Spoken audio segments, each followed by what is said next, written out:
Buenas noches, gracias por acompañarnos otra semana más en esta propuesta que con Trimax Media nos hemos embarcado desde agosto del año pasado, de una charla amena, entretenida y esperemos les resulte también interesante.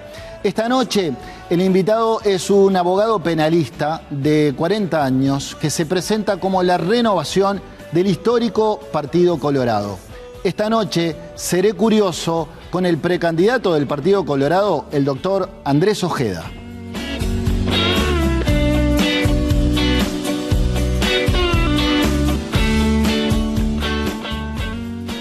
Andrés, buenas noches, ¿cómo andás? Buenas noches, ¿cómo están? ¿Todo bien? Bien contento de estar acá charlando contigo. ¿Tenés segundo nombre? No. Ahora que dije Andrés me quedé pensando. No me tocó. ¿Qué querías ser de chico cuando fueras grande? Hace una anestesia, así arrancamos de una. Bien. Mirá, siempre me dijeron en la escuela que yo iba a ser abogado político. Mis compañeros me decían ¿Abogado eso. o político? O político, y terminó siendo todo. Le invocaron todos. Porque, viste, en los grupos que habla uno en representación Sí. del resto, bueno, ese siempre era yo. Y era Siempre. yo en mi clase era yo. Siempre. Y se ve que yo tengo una tendencia a mover mucho las manos cuando hablo. Es muy natural y es de siempre. Muy Incluso, sanguinetista, te diría. bueno, es un elogio eso. Incluso de niño. Y claro, no es normal un niño que mueva las manos cuando habla de verdad. esta manera, y me llevó a ese comentario. Y creo que en algún punto medio que me hice la idea de que era el lugar natural de fluir las cosas, y así fue. ¿Y por qué ser abogado penalista? Porque, a ver, la típica presión familiar de tenés que tener un título, tenés que estudiar en la carrera universitaria, Yo no tuve aquello eso. de mi hijo el doctor, ¿no? De Florencio Sánchez, o había una fuerte vocación ahí. Mira, yo no tuve nunca una presión en mi casa por hacer una cosa u otra. Yo hice siempre lo que quise, siempre. Tuve banda de rock cuando quise, tenía el pelo largo, cargaba un bajo en la espalda cuando entré a la facultad. Yo entré a la facultad, estaba con un bajo de mañana. Ajá. Pelo largo, remera, otra vida, ¿no? Otro Sí, mundo, sí, sí. 20 años antes. Hice eso, fui scout toda mi vida. O sea, todo lo que yo quise, hice. Y eso creo que también es parte de lo que te forma para llegar acá con un bagaje. Empecé la facultad de Derecho porque me interesó a mí. Te confieso que estudiar la facultad y la carrera no me embaló tanto. Me Ajá. embaló empezar a trabajar y empezar Mirá a ver vos. práctica. Los casos. Empecé a trabajar en un estudio. Entré con 19 años. O sea, trabajé y estudié toda la carrera. Y creo que fue el haber trabajado en esto lo que me motivó más a dedicarme a esto que la propia carrera. Bien.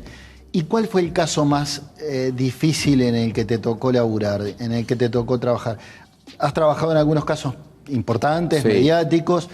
¿Cuál fue el que te quitó el sueño, el que te preocupó de más, el que te sacó alguna cana que veo que están asomando? Sí, la campaña electoral. La campaña electoral hace magia con las Y caras. sí. O sea que nos han tocado varios casos, muchos han sido razonados, otros no tanto. No necesariamente los más sonados son los que a uno más lo interpelan. Pero, claro, hay casos que empiezan y el principio y el final son tan diferentes. Nosotros participamos, por ejemplo, en el caso de los enfermeros.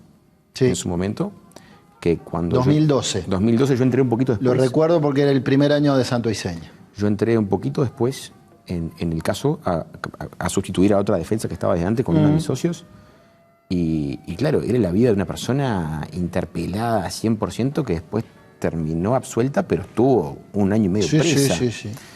Y claro, cuando uno tiene Un caso además que dio la vuelta al mundo. la vuelta al mundo. Pero te pongo este caso como pueden ser otros, pero en el fondo es el concepto de lo que te quiero transmitir. Es cómo uno que compró la verdad de una persona que está siendo acusada de todo lo opuesto termina siendo la última barrera entre la verdad y la injusticia. Ajá. ¿Entendés? Si vos estás convencido de que esto es de esta manera y no de esta otra, de cómo está siendo acusado, vos sos el único que tiene armas en un lugar institucional para que esa situación cambie. O sea, cuando me dicen a mí por qué me dediqué a la abogacía penal, es porque es la abogacía más vocacional de todas. Claro. Es la que es la diferencia entre la cárcel y la libertad. Esto no es, me van a ejecutar un cheque y me van a cobrar plata. No lo desmerezco, pero evidentemente esto es la vida y la muerte, es la libertad o la cárcel en muchos aspectos, y sos vos lo único que se interpone entre una eventual injusticia y una persona. Entonces, el rol es muy pesado. Yo siempre lo comparo, es como cuando vos vas al médico a que te opere, estás depositándole tu vida, y al abogado que te defiende en este momento estás depositándole tu última chance de tu libertad, tu nombre, tu decoro, tu familia, todo. Entonces, en algún punto es un rol muy importante. Yo siempre digo que los abogados penalistas defensores no estamos para hacer justicia, estamos para defender personas. Claro. ¿Y en algún caso temiste por tu seguridad personal? No, nunca me pasó. En ningún caso me pasó que me pasara nada. De hecho, bueno, en ese de los enfermeros hubo una suerte de amenaza pública de un familiar, pero fue una cosa muy lavada en un programa de televisión. Nunca lo sentí como algo real. Después ha habido, sí, en entradas a juzgado y a fiscalía, sí, he tenido gente afuera que de repente hace un comentario, pero nunca sentí que pudiera ser algo que se pudiera concretar. ¿Y la política cómo llega a tu vida? ¿Sos de cuna colorada, No. padres colorados o el bicho político te pica a vos solo? A mí solo. De hecho, hoy mi familia termina siendo militante de esta campaña por mí. O sea, nunca tuvieron política antes. De hecho, lo más político de mi familia, y que ni siquiera es tan político, mi abuelo era muy amigo de Sereñi. Ajá.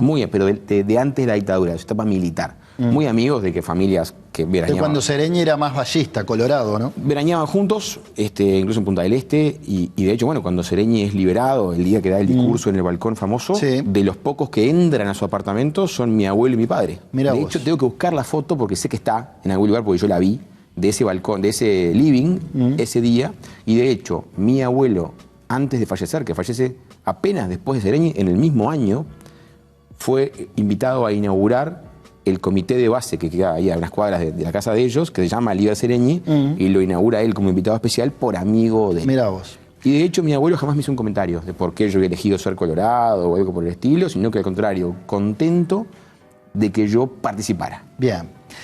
Comenzaste tu carrera como edil, ¿no? Yo empecé en la Facultad de Derecho en el gremialismo universitario. Ajá. Esa fue la puerta de entrada de esto. Bien. Que, Veo muchas conexiones con Martín Lema. bueno, nos conocemos ahí. Bueno, lo digo porque Martín también empezó a militar en la CGU. Claro. Porque también en el caso de él los padres eran apolíticos y él los mete y termina militando. Pero, a ver, Lo tuvimos hace unas con semanas Martín aquí. Y con el Nico Martinelli somos casi de la misma edad. Hoy ministro del Interior. Bueno, pero te pongo un ejemplo. Nosotros íbamos a la facultad juntos, yo con Nico tuve alguna materia juntos, Martín no, pues un poquito más grande, Ajá. pero era el consejero de la CGU cuando yo militaba en el foro universitario. Me acuerdo perfectamente. Bien. Y decía, comenzaste tu carrera como político, como edil departamental. Yo fui edil local de mi barrio en el 2000, yo tenía 20 años y después sí recalé en la Junta Departamental con 25. Bien. ¿Qué herramientas crees que te dio el ejercicio de ser curul en tu actividad política posterior? Porque, a ver, es un cargo político de perfil bajo, honorario o prácticamente honorario. Yo era suplente, el mío era re honorario. Bueno, ¿qué herramientas políticas te dio para después meterte más fuerte en la política? Mirá, para mí fue un antes y un después. Tiene el mismo sistema que el Parlamento, funciona igual que el Palacio Legislativo, casi mismo reglamento, misma manera, solo que tiene menos que los diputados, son 31 ediles. Tiene un funcionamiento, todo digamos, el pleno, las comisiones, el reglamento de palabra, además es muy parecido. Te da una gimnasia de funcionamiento político muy interesante. Y lo otro, te da un lugar para poder hacer cosas concretas por la gente o para incidir en la opinión pública o incluso para controlar una intendencia enorme.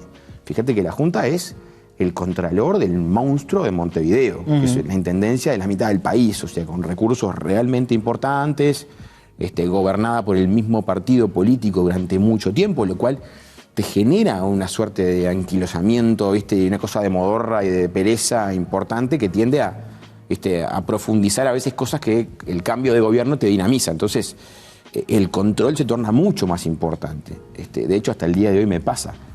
Cuando entro a acompañar, ahora ya no, pero al sindicato policial o a otro cliente, sí, a la Comisión de Hacienda y Presupuesto del Parlamento, Ana Olivera todavía me dice, otra vez vos, porque claro, nosotros la enloquecíamos en esa época. Yo tenía 25 años y todas las ganas del mundo. Claro. Había 50 pedidos de informe, reclamo, con pedido Ana de Olivera decreto. como intendenta. Claro.